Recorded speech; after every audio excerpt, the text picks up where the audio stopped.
Hey guys, Chantel here.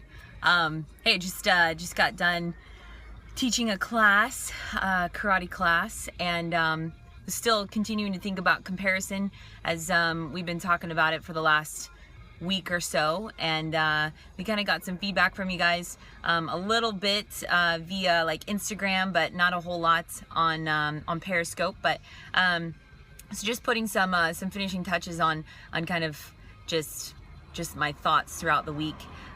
So being a karate teacher, being a martial arts instructor, we tend to compare student to student.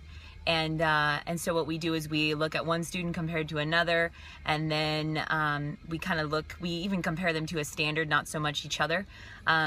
So what happens is then we then put forth a standard where we're actually going, okay, like, are their blocks, their kicks, their punches, where they need to be in order to advance in rank, right? So some of you guys that don't know anything about martial arts or anything of that sort or that nature are like, okay, what is she talking about?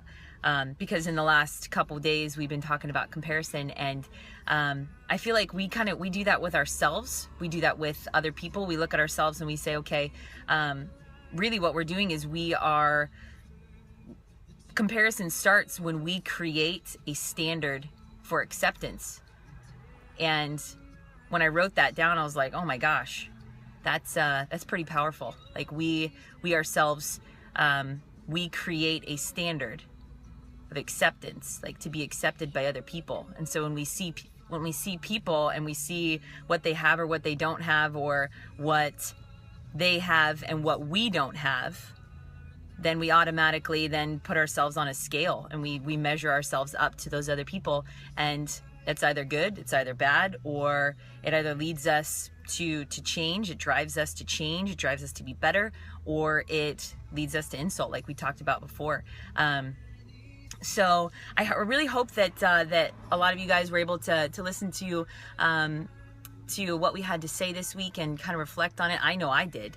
And it wasn't just, some of the things that we talked about, I was like, oh my gosh. And then the questions that you guys had asked really got me thinking about just myself. So, and then also when we tend to compare, the truth is that comparison, it keeps our dreams small, right? So if we have big dreams, we have big visions when we sit and we think and we create and we think, wow, I would love to do this. I would love to write a book. I would love to lose weight. I would love to create this. I would love to, whatever it may be. The opportunities are just endless. And so then what happens is then we limit our dreams and then we squelch them by looking at someone else's and compare, say, wow, their progress, whether they're making progress with their dreams and you're not because you haven't started them yet.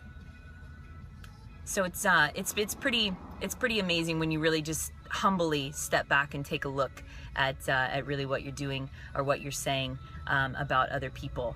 So I really hope that this just got you thinking, not necessarily like criticize or say, oh my gosh, stop comparing, but really, if we really do step back and we take a look and we say, wow, why don't I just compliment that person on something that I not necessarily wish I had, but just am really like focused on and comparing myself to.